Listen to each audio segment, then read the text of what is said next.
Hello, good morning, good afternoon, everyone. I'm so glad that you're here. I'm Dr. Brian Ragsdale, and I want to talk to you a little bit about my journey in the field of psychology. And I'm so glad to be here.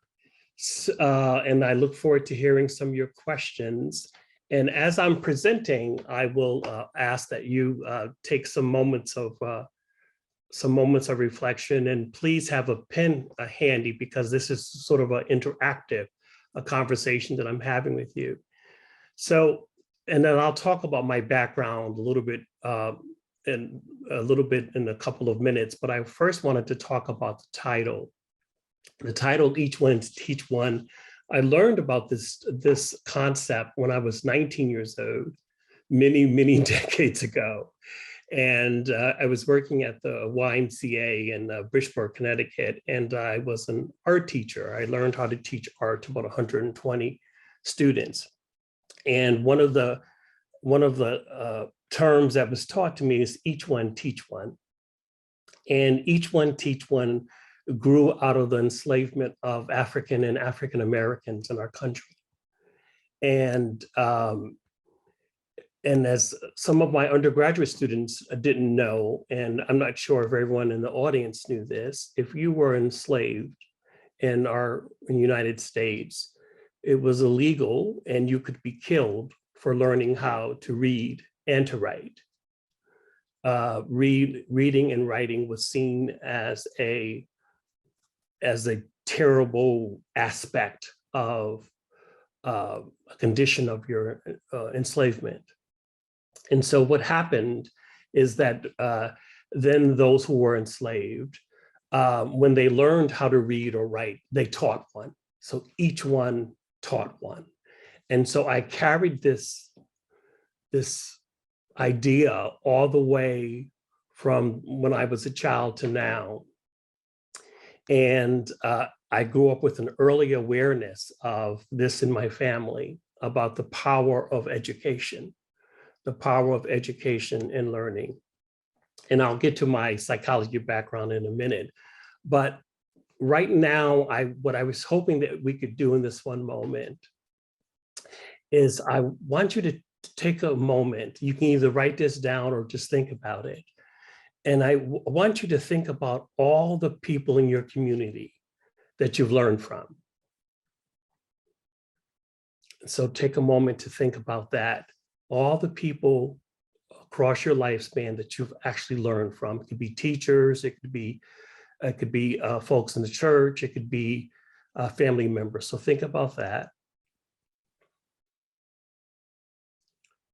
And then next, what I'd like you to think about is to think about all those people around you who look to you as a teacher. So the first part is to think about all the folks that you've learned from, and then think about all the people in your life who depend on you for you to teach them. You could be a supervisor, you could be working in the field as a counselor, as a psychologist, psychiatrist, social worker, and so forth. So you can see that this is a pretty long list. And so the main point that I would like you to take away from my brief presentation today is that we are always learning in communities. We are always either a learner or we are teaching. And so there is such a long list of groups of people who depend on us to either be learning or to teach. And right now, because of what's happening in the world, we are part of thriving and vibrant communities, and many of our communities, as you know, are struggling with loss, and particularly with COVID, and also processing the painful events that just happened in Buffalo, and also as we are moving to address worldwide wars and instability. So here at Walden, as you know, many of you know, that we are a university that's based on scholar-practitioner. We take the knowledge that we learn in our scholarship and our research, and we apply this in practical ways into communities. And this is what distinguishes Walden from many other universities. So I'll stop now and tell you about my journey of how I came to be here at Walden. I've been at Walden since 2007, and I started as a contributing faculty in the School of Psychology. And I was in the School of Psychology for 14 years. I'm now a director in the Office of Research, Progress and Completion. And that looks at the university-wide issues around progress and completion for students across the whole university. But the majority of my time I spent in the School of Psychology, and I am a licensed clinical psychologist. And I earned my degree from the University of Rhode Island in 2000. And I've been licensed as a licensed clinical psychologist since 2006, and got my master's in 1998. So when I thought about today, I wanted to honor all the ways that my family and communities have taught me, and the early pride that my family had in education. I feel great gratitude for my parents and for those teachers in the early years of my life. I've never stopped wanting to learn, and I've always learned from my students, my dissertation students, my students in the classroom, and now, of course, learning from faculty and students about their experience with motivation and continuing, and how to stay connected to the vibrant ideas around knowledge. So Walden, as you can see, has been a major part of my professional life, and I am in awe of the contributions that many of our students make in their communities. So the each one teach one idea is such an important aspect for us here at Walden. And let me now just move over just a little bit to talk to you more directly about my experience as an African-American man in the field of psychology. As you know, our American history is replete with examples of oppression, historical oppression. I talked about enslavement of Africans. We also have had dispossession and genocidal efforts aimed at Native Americans, so indigenous folks. And we can see across the history of the United States, there have been these groups who've been disenfranchised and oppressed at various stages and continuing to be oppressed. So I come to my understanding of psychology, not just from an individual perspective, but how individuals are impacted by systems of power.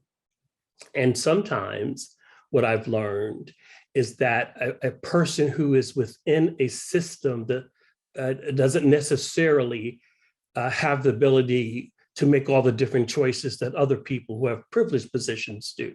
So in other words, there's our systemic impacts of that systems have on the lives and groups of people. So I come to this as a Black psychologist. And one of the good books that I read early on, and here's another something for you to write down. I'll give you the title of the book. It was very helpful. And the title of the book is called Even the Rat Was White. And it's colon, a historical view of psychology. And it's by the publishers Allen and Bacon. And it's in second edition, and it's by Robert Guthrie, Guthrie.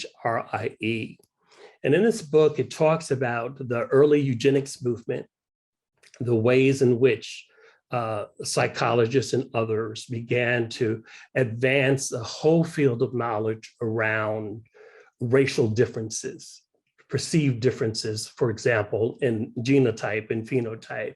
And so this book documents the struggle of Black psychologists and psychologists of color in general, with going up against this field of psychology that had these eugenic and racist ideas. And I share this with you because I think when you're thinking about the field of psychology, you're thinking about the history of the field of psychology itself, and you're thinking about how you are going to make contributions to that field. Some of that contribution, I think, is deconstructing some of these harmful theories.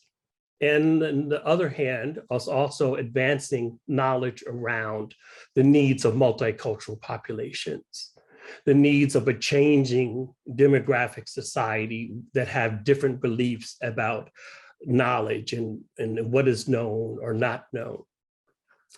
So some of the ways that I've developed as a psychologist is to think about revolutionary ideas and liberation. How do people who have been oppressed become free? How do they liberate themselves from a psychological perspective? So I've learned a great deal from feminists. I'm learning more about those who are embarking on anti-racism. And I'm also informed because I'm also part of the LGBTQIA community. And so there have been struggles and the interlocking oppressions of understanding this effect of systems. So by looking at all of these different ways of knowing and thinking, that's also enhanced my ability to think about the human developmental experience. That's not solely just based on personality, not solely based on how we can empiricize, give surveys or run data or statistics. I've also been very interested as a multicultural psychologist to include ideas around spirituality and different ways of knowing and being that are central to how people live their lives. And so a lot of what I've learned also is from being in communities, and most of my time was in Chicago, where I was a community organizer and working and listening in to families all across the class system about what it meant to be for them African-American, and for myself as an African-American, as we're negotiate and navigate all these systems processes. So I've learned a tremendous amount through listening. And my research sort of emphasis, my teaching emphasis, as I'm trying to communicate, has been around how different cultural groups then express their pain.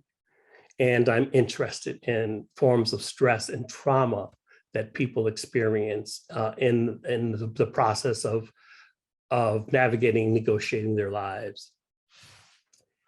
And then I was also thinking about my life prior to psychology. So I came to psychology at a later age, and I identify a lot with our Walden adult learners. I started my psychology program when I was 35, and then I finished when I was 41. And so those of you who are older adults, you also know that sometimes we only have a certain amount of brain space to actually focus in on what we need to do. So I appreciate that attention span with adult learners. And Kayla, I forgot to ask you to please advance to the next slide. So thank you so much. Thank you so much. So here, so I was telling you about how, before I became a psychologist, right? So I worked as a temp for I don't know, maybe 6 or 7 years. I was a temporary, it's what they called it back in the day. And I would take these various assignments, either be 1 week here, 2 weeks here, 3 weeks here.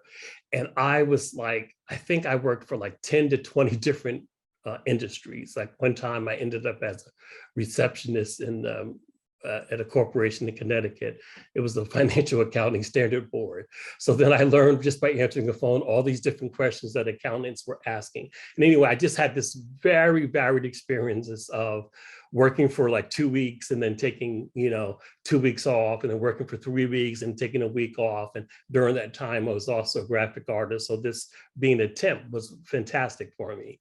And what I learned through that temporary experience, one of the things is, if you have a copier in Ragsdale, I can fix that copier. I mean, this is like one of my hidden talents. I know how to fix any type of copier. That's what I learned from being a temp. So part of what I'm trying to share with you also is that everything that you've experienced and done in your life can be brought into the field of psychology. So I understand the challenges, for example, of not having money. I understand the challenges when you're a temporary worker, and all the different type of lifetime experiences I've had have helped me when I think about my various roles. And those various roles are in research, my counseling, clinical, and then my teaching. Those are the three main areas that I try to learn over time, how to master to a degree: the research, the teaching, and the research, teaching, in my clinical or counseling work. So here are some helpful tips or hints that I think might be helpful. So I try to find someone to learn with that enhances your own learning experience. So one way to do that is to form relationships, of course, with your peers in your classrooms, in your courses, because what happens is you will think about the material one way, and then when you talk to your classmate, they are learning about it a different way. So by finding someone who is learning when you're learning really enhances what you learn.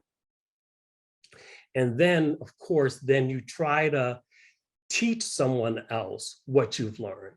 Because what I found is that when I'm teaching someone else something that I've learned, it deepens my own sense of my own feeling about what it is that I know. Because often you'll have to explain something differently to someone, or you have to break down what you learned to someone, and then it deepens your knowledge. So always try to find someone who is in the learning process and to find out how they learn.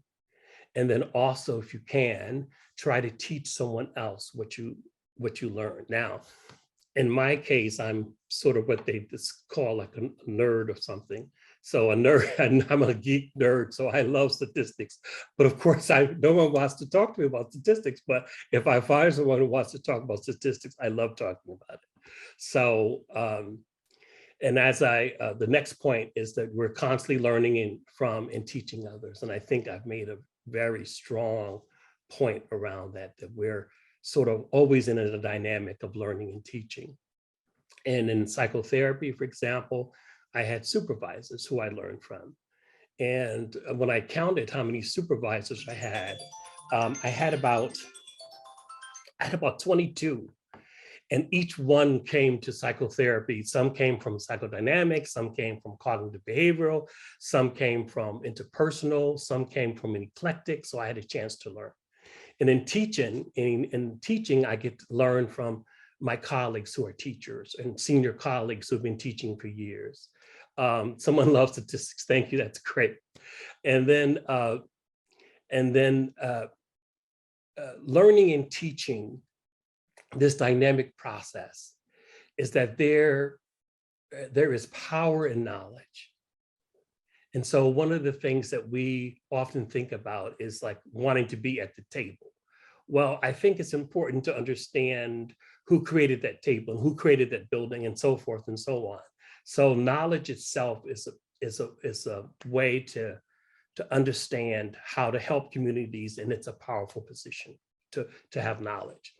And then, of course, in research, you learn from other researchers and reading their articles and learning how they approach survey design, and learning how they recruit, and learning how they report on their results and so forth. So I think I covered my main points, and I wanted to open up for us to have a conversation right now in terms of the chat. Hey, Kayla, can I ask you, how are we doing on time?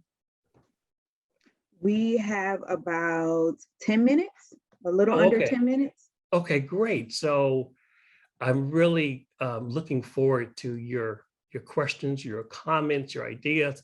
And remember, they don't have to be complete thoughts. They can just be some wondering. So I'm opening the space up for any questions that you have on anything I've talked about. And thank you for my colleagues who are very supportive in the chat space. Any questions? And feel free to type those in the chat. If you have a question that you'd rather say, feel free to use the raise hand option and we will unmute you. So before we even move into the questions, we got such great feedback in the chat, how so many agree with you and are agreeing with your recommendations and love your statistics. This is amazing. So everyone, please go ahead and put your questions in the chat and we will go ahead and ask those.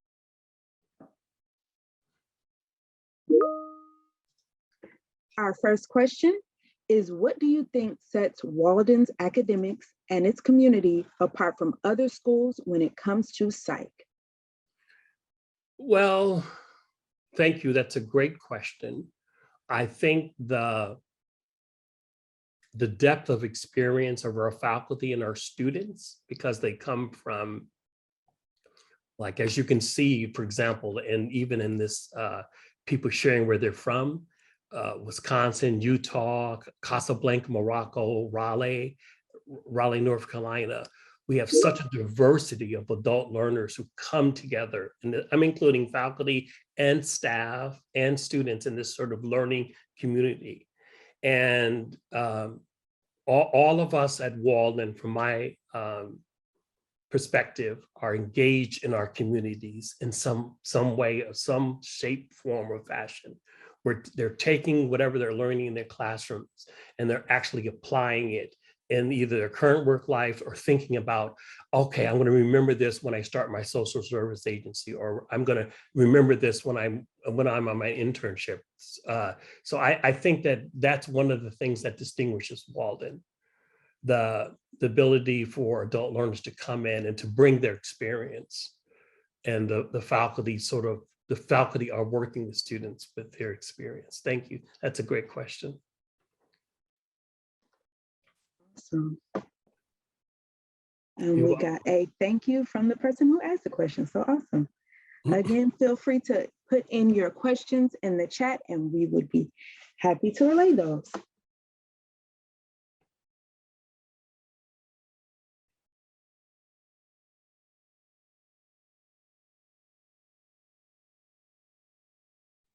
Again, and if you'd like to ask your question vocally, please feel free to use the raise hand option and we will unmute you if you find that it's easier to just say your question.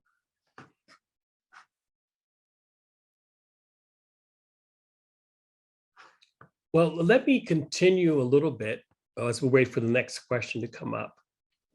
I was thinking about all of the different psychologists who impacted me, and one of them was Janet Helms. Janet, and her last name is Helms. And Janet Helms wrote about white racial identity. And she was the first researcher that I met. And the first mentor that I met, I was taking some undergraduate classes in psychology, and she came to speak at Connecticut College, and she was just absolutely amazing how she researched the topic of identity development, how she contributed to it. And she was like an early mentor. And I remember 3 or 4 years ago or 5 years ago, I was at the American Psychological Association. And she asked me to walk with her. And I thought that was just so beautiful and touching that we walked. We had a chance to catch up. Okay, and we have a question. Dr. Ragsdale, what advice would you have for students just starting out and deciding on whether to enroll in the psychology program? What should they consider in making the decision? I would think that when you're thinking about psychology, is thinking about how psychology can help your community that you're in. Whether it's, so for example, if you're interested in education in children or adolescents, then you may want to come into psychology to think about the developmental stages of children and adolescent. If you're interested in the aging process that happens in families, then you would think about the aging sort of perspective. So I think thinking about what your community needs and what your passion is important. And those are two of the things I think you should consider to go into the field of psychology and to be passionate.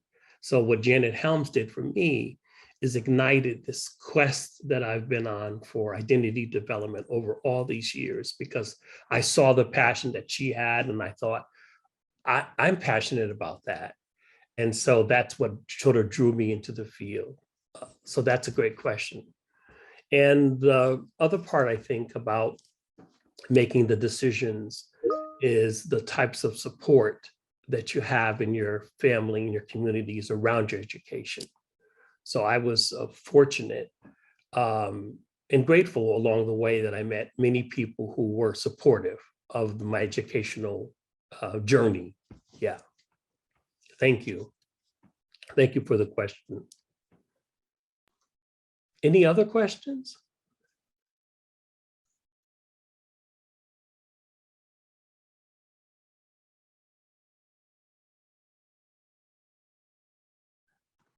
And you also have my email. Very good question. I too decided whether to enter the field. Okay. Awesome. Yeah. Thank you, Kayla. Do we have any more time, or did we finally, not finally, but did we reach the end of the time? We're pretty close, so I can hand it over to you actually if you want to have any final remarks before we exit. Thank you. So thank you all for listening today and for being here. And I hope that something I said will be helpful for you in your journey. And each one teach one. And thank you so much for coming today, and enjoy the rest of your day. And I look forward to hearing your thoughts and your comments as you are thinking about Walden inside the field of psychology. So take care and enjoy the rest of the week as well. Thank you so much. Outstanding. What an amazing session. We again want to thank you for joining us. We hope you take advantage of the opportunities to attend other academic events hosted by Walden. Please also watch your email for instructions on how to access these session recordings at the conclusion of the event, and be sure to complete the event survey. We do look forward to hearing your feedback. Now, please return to the session catalog to join the next session. And in addition to that, we've actually pasted that in the chat as well. And that next session will be clinical psychology, and that will begin 15 minutes past the hour. And again, that session is critical issues in clinical psychology, and it'll begin at about 15 minutes past the hour. Thank you all again so much for joining us. We hope to see you soon.